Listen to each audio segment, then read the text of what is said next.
mais tarde, voadora, vão nessa gata, me liga, mais tarde tem balada. Quero curtir com você na madrugada, dançar, pular, até o sol raiar. I already put one side on, and it took me a good 3 hours to do this.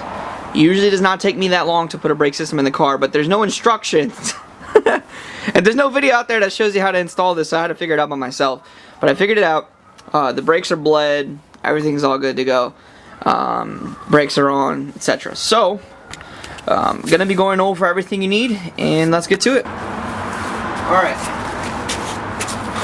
Step number one is quite obvious, jack the car up, so I'm gonna go ahead and get the car prepared for that.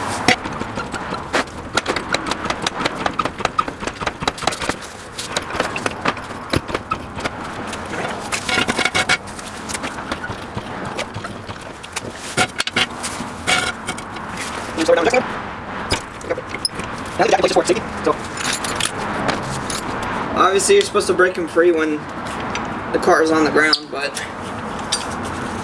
it's a little too late for that.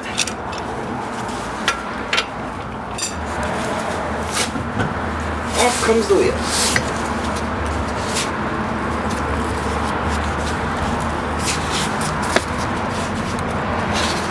I'm going to use this as a nice little stool because we already have jack stands and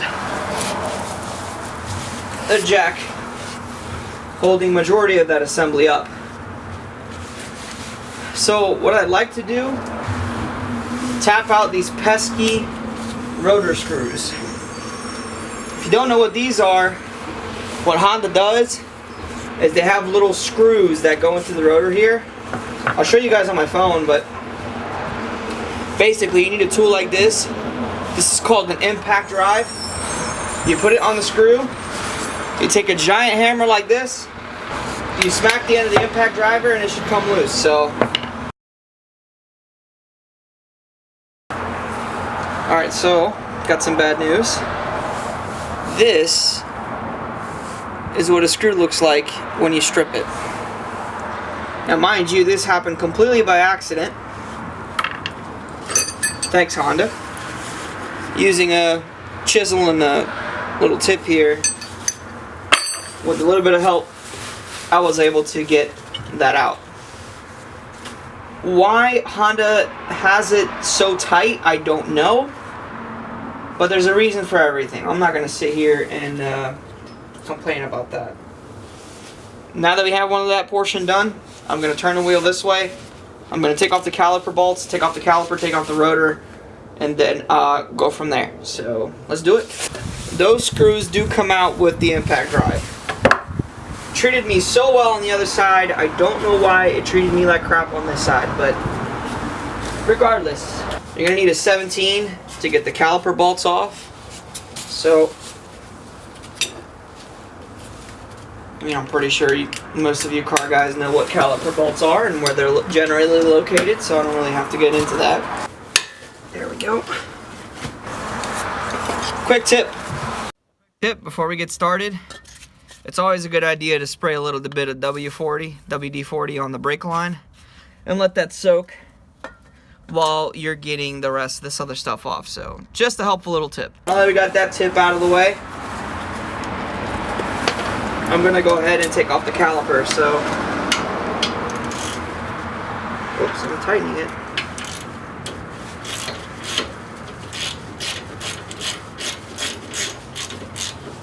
They come out very easily after you break them loose, which is a good thing. So, go, got that caliper bolt off. I'm going to put these two to the side because you're going to need that later. So, now what we have to do is switch to a 13 and actually take off this little brake line holder right in the back here. I'm going to try and show it to you guys on the good cellular phone here. Alright, so right here, you're going to need to take off the bracket for the brake line, so I'm going to take that out right now. It's actually a 12. Make sure you use a 12 to take off that bracket screw thingy. My coilovers are still doing good. I can still see the scratch here from the line that I drew. which is a good thing. And then I'm gonna take off this bolt here, put it to the side. I'm definitely gonna need that later, so. And now I'm gonna take off the caliper. The whole assembly here. And drop it on this piece of wood. The brake line does go down that far, so no risk in kinking that. The rotor is already loose, so we can go ahead and take that out. Come on. There we go. So now we got the top hat for the rotor. Take a can of brake clean. And douse the rotor in brake clean. There we go. And then just use a towel to clean it. This part of the rotor that, you see there's two sides. There's this side and then this side. The side that doesn't have those little squares, that's the side that the top hat goes on. So it would look a little something like this.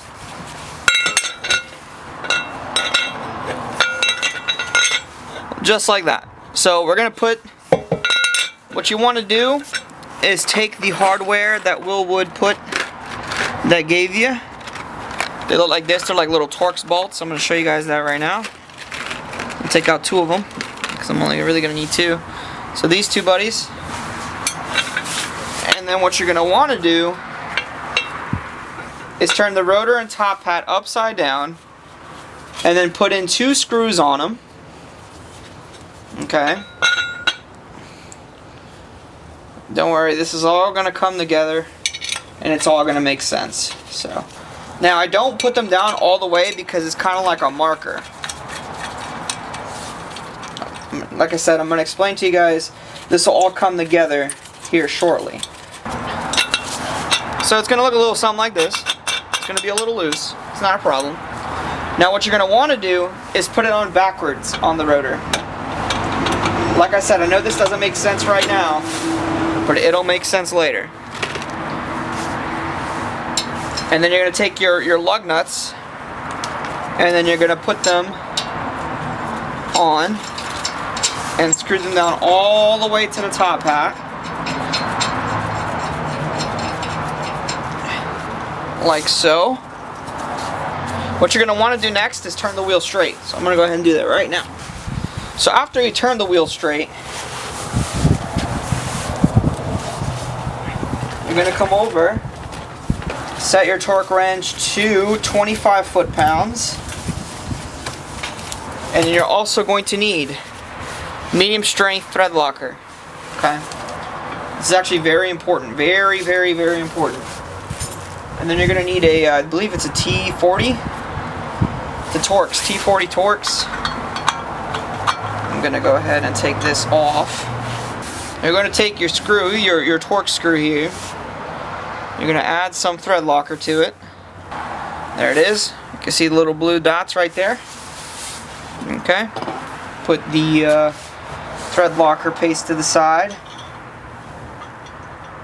And then start screwing that Torx bolt back in. You're going to rinse and repeat for the entire set. Okay? Just hand tighten for now, thread locker, put it all the way around, and I'll come back to you guys when I'm done with that. Okay? So now what you want to do, you want to take your Torx bit, you want to take your Torx at the end, and tighten all these bolts in a star pattern to 25 foot-pounds. There we go. All done. So, now that we got the top hat pretty much bolted up to the rotor, you could take off the lug nuts, take a look at what it looks like, or what it will look like here in a little bit, and then basically you put this rotor to the side for now. We're going to work on this a little later. But right now, what we're going to be doing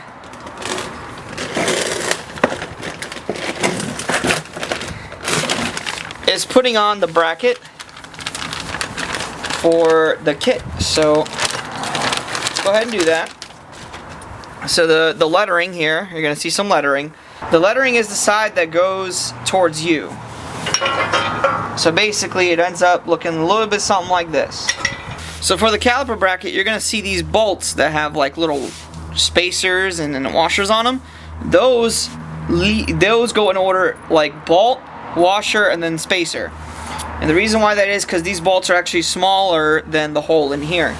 So these spacers actually make up for it. So you'll see that if I put it in, see that if I put this bolt in, the entire thing goes in. That's because that little spacer is acting as like the space filler, basically. So what I'm gonna do now, take the caliper bracket, put it right here as such, take the caliper bolts, and then hand tighten them for now. And then you're gonna switch to a 16. Okay.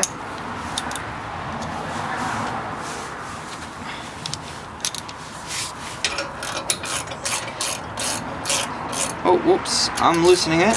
There we go.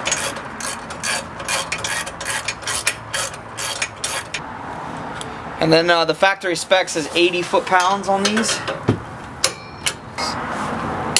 There we go. There we go.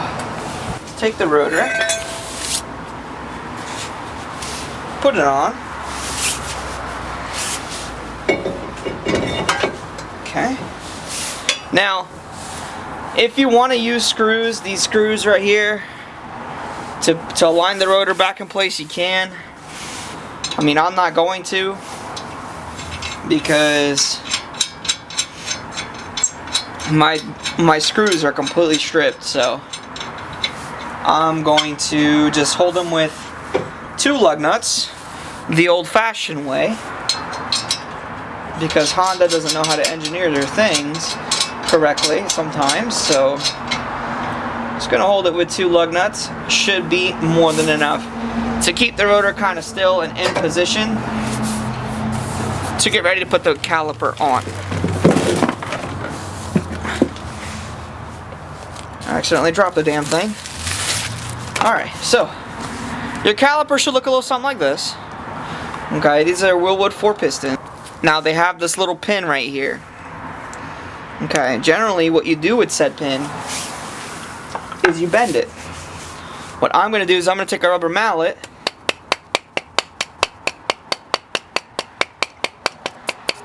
and simply hammer it down a little bit. There we go. Don't need to be too dramatic with it. You know, this pin, it definitely isn't coming off, that's for sure. There we go. Now it's definitely not coming off, so. The pads, if you ordered it for FKX Racing, the pad should already be installed.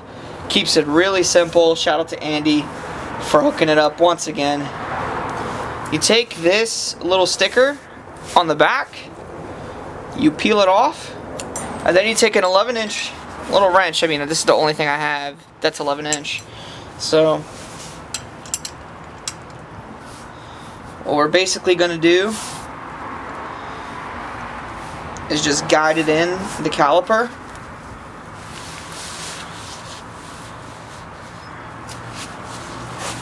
Now once it gets tighter with every turn, once it gets so tight to the point where you physically cannot turn it anymore, that is the point where you should stop, because it's not supposed to go in all the way. So you're going to take your stainless steel brake line, you're going to take off the fitting at the end of it. Looks a little something like this. Should look a little something like this. Okay. You're going to hand thread the fitting in. If it doesn't go in smoothly, then be patient. And that should be enough. So now we can sort of mock up where the brakes will sit. They should sit right about here. Okay. Now what you're going to do is prepare your bolts to bolt up the caliper to the rotor. This one right here though is a little bit different. So my dumb self accidentally deleted the first introduction of the video, but What you're gonna want to do with these caliper bolts, you're gonna put the small washer first and then the big washer second. Okay. And then what you're gonna want to do is place the caliper right over here and kind of mock it up for now. Put the bolts in. Just hand tighten them. They should start slowly stepping in. We're gonna go ahead and set it to 34 foot-pounds.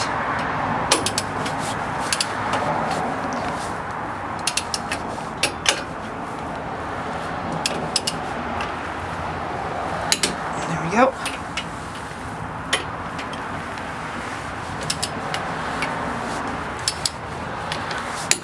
There we go. So that's all done. Now what we have to do is bolt up the stainless steel brake line, which really isn't difficult. This end here. We're going to leave this end a little loose because we want a little bit of play for right now. So I'm going to take the bolt that was holding the old bracket. I'm going to reuse that bolt. There we go. So now what we have to do is disconnect the brake line. That's going to be a hell of a job, so I got to prepare for it. So let me go ahead and put my tools up here. I'm going to disconnect the brake line and then connect the stainless steel brake line, bleed the brakes, and I should be done. Alright, so now we should have some room to knock this clip out.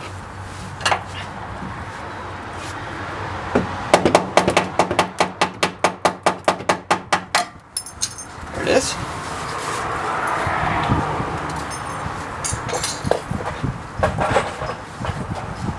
I have the new clip at the ready. Basically what you do, you take your, please use, whenever you're working with brake lines, please use this S-wrench that wraps fully around it. Otherwise you can risk twisting your freaking brake line or stripping out the bolt or rounding off the bolt, and you don't want that happening. On the SIs they are 10s, so you just come over this way here. That'll wait. Oh goodness.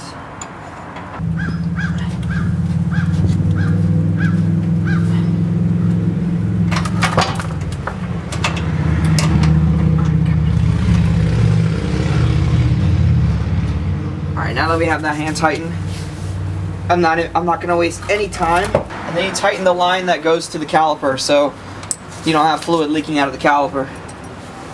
And now what you can do is you take your new clip, there you go,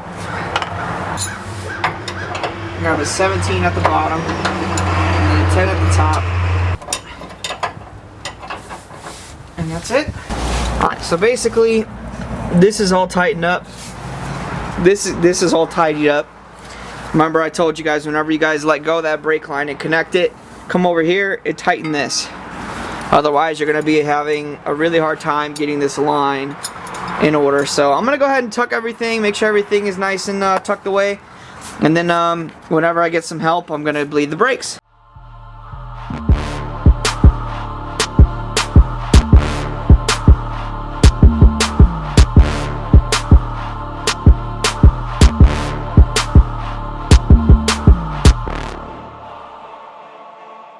Oh, so there you guys have it.